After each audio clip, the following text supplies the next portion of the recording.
وہ بخاری سے ایک دفعہ نا کچھ قادیانی ہے، وہ کہتا ہے نہیں بخاری میں غلام احمد قادیانی کی پریڈکشن ہے. میں کہا جی کتنے ہے؟ کہتے نہیں بخاری میں ہے.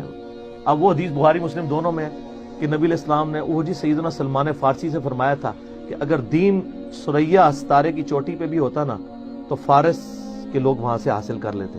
تو میں نے کہا اس میں غلام احمد قادیانی، وہ کہتے ہیں نہیں غلام احمد قادیانی بھی پیچھے سے جو ہے نا وہ فارس کے رہنے والے تھے، تو یہ ان پہ فٹ ہوتی ہے. اچھا ہمارے حنفی بھائی جو ہے نا وہ امام حنیفہ پہ فٹ کرتے ہیں اسے، اور جو حنفی قادیانی بھائی ہیں، یہ میں حنفیوں کو برا نہیں کہہ رہا کیونکہ غلام احمد قادیانی خود حنفی تھا، ان کے ماننے والے بھی فقہ حنفی کے مطابق چلتے ہیں.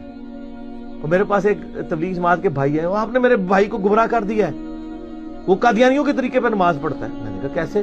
وہ کہتے ہیں وہ ایسے ایسے کرتا ہے. میں نے کہا آپ نے کبھی قادیانیوں کو نماز پڑھتے ہوئے دیکھا ہے؟ کہتا ہے نہیں. میں نے کہا ابھی چلتے ہیں، اگر قادیانی آپ کے طریقے پہ نماز پڑھ رہے ہوئے تو قادیانی آپ کے بھائی، اور اگر ہمارے طریقے پہ پڑھ رہے ہو تو ہمارے بھائی. کہتا نہیں چھوڑیں. تو یہ دیکھ لیں قادیانی سر بغیر رفع الیدین کے ناف کے نیچے ہاتھ باندھ کے نماز پڑھتے ہیں. اسی لیے میں کہتا ہوں جو رفع الیدین شروع کر دے بخاری مسلم میں دیے ہوئے طریقے پہ نماز، وہ نہیں قادیانی ہو سکتا کیونکہ نماز کا ہی ڈفرنس ہے. تو وہ حنفی قادیانی، اس لیے میں کہہ رہا ہوں. تو وہ کہتا ہے جی وہ ذکر ہے موجود ہے. میں نے کہا جی میں تمہیں اب حدیث پڑھاتا ہوں. حدیث پوری پڑھی. میں نے کہا دیکھو اس میں کہاں ذکر ہے؟ اس میں تو لکھا ہوا ہے کہ نبی علیہ السلام نے اپریشیٹ کیا سلمان فارسی کو کہ وہ پہلے آتش پرست تھے، پھر یہودی ہوئے، پھر عیسائی ہوئے، پھر نبی علیہ السلام کے بارے میں سنا، اتنی دور سے فارس سے ایران سے نبی علیہ السلام کے قدموں میں حاضر ہو کے مسلمان ہوئے. تو آپ علیہ السلام نے ان کے کندھے پہ ہاتھ رکھ کے کہا کہ یہ فارس کے لوگ تو اتنے انٹلیکچوئل ہیں کہ اگر دین ثریا ستارے کی چوٹی پہ بھی ہوتا وہاں سے بھی حاصل کر لیتے. یعنی وہ سلمان فارسی کی تعریف حضور کر رہے تھے اور فارس کے رہنے والے لوگوں کی تعریف کر رہے تھے. اس سے غلام احمد قادیانی کی نبوت کہاں سے ثابت ہو گئی؟ اور امام حنیفہ رحمہ اللہ تعالی اگرچہ ان کے باوجداد بعد میں فارس میں شفٹ ہوئے تھے لیکن پیچھے سے افغانستان کے تھے. اور جو پیورلی ایران کے رہنے والے ہیں وہ تو ہمارے امام ہیں، امام مسلم بن حجاج القشیری المتوفا 261 ہجری، جن کی کنیت ہے ابو الحسین. یہ قشیریہ قبیلہ ہے اور ان کے ساتھ لکھا جاتا ہے قشیری نیشا پوری.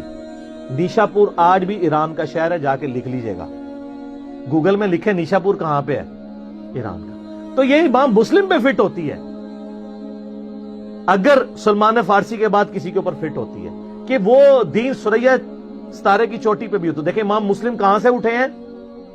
اسلام وہاں سے، اور پھر کتاب لکھی. آج تک اس پائے کی کوئی کتاب نہیں لکھی گئی پوری دنیا میں. اور میں تو سعودی عرب کا چینل سن رہا ہوتا ہوں نا، تو جب وہ اذان کے وقفے اور اذان و نماز وقفے کے دوران جب حدیثیں چلتی ہیں نا، رواہ البخاری رواہ المسلم، رواہ البخاری رواہ المسلم، سر نہ بخاری عربی اور نہ مسلم عربی. امام بخاری رشیا کے رہنے والے، بخارا سٹی آج بھی ہے. امام مسلم ایران کے رہنے والے، نیشا پور سٹی آج بھی ہے. امام ترمذی افغانستان کے رہنے والے، ترمذ آج بھی اسٹیشن ہے. امام ابو داؤد بھی افغانستان کے رہنے والے. امام حاکم وہ بھی نیشا پوری ہیں، وہ بھی ایران کے رہنے والے جنہوں نے المستدرک للحاکم لکھی ہے. سر پھر دیکھ لینا، نبی علیہ السلام نے فرمایا تھا، بخاری مسلم میں حدیث ہے، جو لوگ یہاں پہ موجود ہو، منا کے اندر بھی خطبہ دیا، اس کے بعد حجۃ الوداع کا خطبہ عرفات میں، میرا یہ پیغام ان لوگوں تک پہنچا دینا جو یہاں پہ موجود نہیں. بسا اوقات جسے بات پہنچائی جا رہی ہوتی ہے وہ زیادہ یاد رکھنے والا ہوتا ہے بنسبت اس کے کہ جو بات پہنچا رہا ہوتا ہے. تو محدثین جب یہ حدیث پڑھا کرتے تھے کہتے تھے صدق رسول اللہ، رسول اللہ نے سچ فرمایا تھا، اللہ نے خدمت ہم اجمیوں سے لی ہے دین کے معاملے میں. یہ وہ چیزیں تھیں.